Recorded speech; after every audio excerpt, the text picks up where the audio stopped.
있습니다. 국민연금의 고갈 시기가 애초 예상보다 3, 4년 빨라질 것이라는 전망이 나오고 있습니다. 적립기금이 바닥나면 노후에 연금을 받지 못하는 게 아니냐, 이런 불안감도 덩달아 높아지고 있는데요. 소장님, 이 고갈 시기 사실 어제 오늘 얘기는 아닌데 시기가 더 앞당겨졌다는 얘기가 나옵니다. 사실 그동안 민간경제연구소들이 잇따라서 똑같은 문제를 제기했습니다. 우리나라의 이제 이 고령화 속도 그리고 이제 내는 사람보다 그리고 이제 받아가는 사람들이 더 많아지고 있기 때문에 이 고갈 시기가 점점점 앞당겨질 수 있다라는 건데, 이번 통계가 중요한 이유는 바로 이제 5년마다 연금 재정 추계 작업을 벌이고 있는 보건복지부와 국민연금공단에 의해서 제기된 이 사안이다. 비교적 신빙성이 있다라는 건데요. 지금 보면 이 보건복지부가 사실 2013년에 3차 연금 재정 추계 당시에는 연금 고갈 시기를 오는 2060년으로 예상을 했는데 이번에 5년 만에 다시 제4차 연금 재정 추계 작업을 벌이다 보니 당초 예상보다 3에서 4년 정도 빠른 2056년이나 2057년에 기금이 바닥을 드러낼 것이다라는 건데 너무나 뻔합니다. 사실 이유는 드러나 있거든요. 크게 세 가지입니다. 지금 경제 성장률이 너무 저조합니다. 잠재 성장률을 밑도는 성장이 계속 이어지고 있다라는 거죠. 미래 경제 성장이 굉장히 비관적이다. 잠재 성장률이 지금 2% 중후반에 있는데 이게 1%로 떨어진다라고 하면 연금보험료가 과연 제대로 거치겠느냐. 이 부분에 대한 의문점이 있는 거고요. 또 하나는 저출산으로 인해서 연금 가입자들이 줄고 있어요. 누군가가 가입을 해야지만이 받는데 이러다 보니 연금 납부가 부진할 것이다라는 거고, 세 번째가 이 초고령화 현상 때문에 연금 수령 인구는 늘어나고 있고 수명은 점점점 길어지고 있습니다. 이게 사실은 평생 받을 수 있는, 죽기 전까지 받을 수 있는 이제 보장 성격이다 보니까 연금 지급 기간이 길어지고 있는 것도 전반적인 기금 고갈의 어떤 요인으로 꼽히고 있습니다. 그럼 지금 국민연금 재정 상태를 좀 객관적으로 볼게요. 외국과 비교하면 어떤 편인가요? 아직은 우리나라가 출범한 지 1988년이니까 30년밖에 안 됐어요. 지금은 그나마 내는 사람이 더 많습니다. 그럼에도 불구하고 이제 일단 이 조건을 좀 보면 우리나라 이제 국민연금 적립배율이라는 게 있는데, 이 적립배율이라는 게 뭐냐? 지금까지 국민연금 보험료 쌓아놓은 것만을 가지고 새로운 수입이 없다 하더라도 기금이 어느 정도 고갈되는 그 시점, 지급할 수 있는 여력을 따지는 건데 지금 한 28배 정도 되는데요.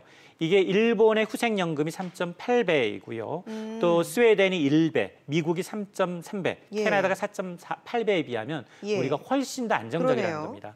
그러다 보니까 지금 사실은 이런 이제 미국이나 독일, 스웨덴과 같은 경우에는 오랜 연금 역사를 갖고 있다 보니까 과거에 이제 제도 운영하면서 초기에 우리나라처럼 국민연금 상당 수준으로 쌓아뒀다가 연금 제도가 성숙하게 되면 이 적립금이 거의 없는 상황입니다. 그러다 보니까 이런 선진국의 경우에는 그럼에도 불구하고 지금까지 연금을 지급하지 못한 사례가 있느냐? 그렇지는 않다. 그렇기 때문에 우리가 고갈된다 하더라도 국민 입장에서 내가 지금 내고 있는데 첫 불입하고 있는 입장에서 과연 내가 받을 때쯤 고갈돼서 못 받는 게 아니냐, 이런 우려는 하지 않는 게 좋습니다. 그럼 실제로 보험료 대비 수령액 수준은 어느 정도인가요?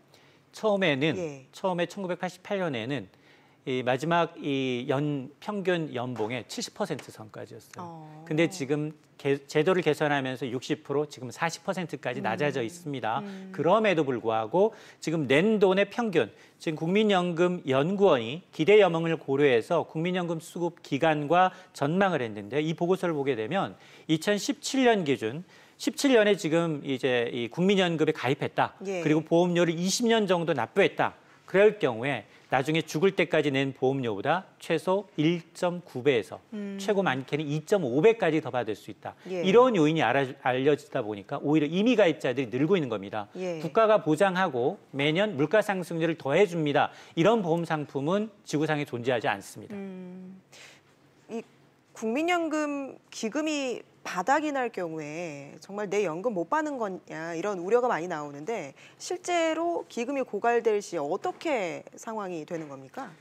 만에 하나 이제 2050년, 뭐 5, 60년 가면 기금이 고갈된다라고 하는데 그 전에 사실은 지금 다 알고 있어요, 전문가들은. 근데 고양이 목에 방어를 못하는 겁니다. 해법은 하나입니다. 덜 받을 수는 없습니다. 그러나 더 내야 합니다. 근데 더 내라는 건 증세 측면이 있기 때문에 예. 누가 선뜻 나서지 못하고 있습니다. 그렇기 때문에 사실 우리는 이제 국민연금은 지금 받는 수령액이 월 36만 원 정도 남짓이거든요. 이제 국민용돈도 안 된다, 노후 자금이 안 된다라는 인식이 번져 있기 때문에 깎기는 어렵습니다. 받는 돈을 깎기는 어렵지만 더 내야 한다는 데는 어느 정도 공감대가 형성될 수 있도록 이 분위기 여론 조성을 해야 되는데 아직 경제가 너무 어렵다 보니까 이런 이제 자체적인 어떤 국민연금 인상에 대한 공론화를 못 하고 있는 것이 사실입니다. 그러나 이 후세들의 부담을 감안하게 되면 타이밍의 문제이지 언젠가는 더 내는 방식으로 개편을 해야 합니다. 알겠습니다. 마지막으로 이 앞으로 뭐 국민연금 뭐 가입 기간이라든지 납부 뭐 보험료라든지 이런 거를 휴대전화 문자 메시지로 받아볼 수가 있다고요? 네. 사실은 예. 지금 국민연금이 이제 광고 마케팅을 하는데 제가 이런 보험에 가입했어요. 매년 물가 상승률을 인정해 주고요. 국가가 보장해 주고요. 그런 보험이 정말 있어요. 나는 당신이 가입자예요. 라는 걸 홍보하는 이유는 국민연금이 계속해서 여러분들의 안전판은 못 된다 하더라도 이제 우려할 만한 수준이 아니니까 안심하고 드십시오라는 건데 확인할 수 있게끔 좀 도와주겠다는 겁니다. 특히나 우리 이제 IT가 이제 발달하다 보니까 이달부터는 이제 본인의 국민연금 가입했는지 가입 기간이 어떻게 되는지 내가 추정되는 연금 납부 기간 이제 만료했을 경우에 나중에 수령할 때는 어느 정도 수령할 수 있는지 여부에 대해서 파악할 수 있도록 정보를 제공하겠다는 겁니다. 그렇기 때문에 이걸 봐가면서 나는 내가 불입한 돈이 결코 묵은 돈이 아니구나라는 걸 이제 확인해 줄 수 있는 그런 이 좋은 제도라는 생각이 듭니다. 그렇겠군요. 오늘 말씀 여기까지 듣겠습니다. 이인철 참 좋은 경제연구소장이었습니다. 고맙습니다. 네, 감사합니다.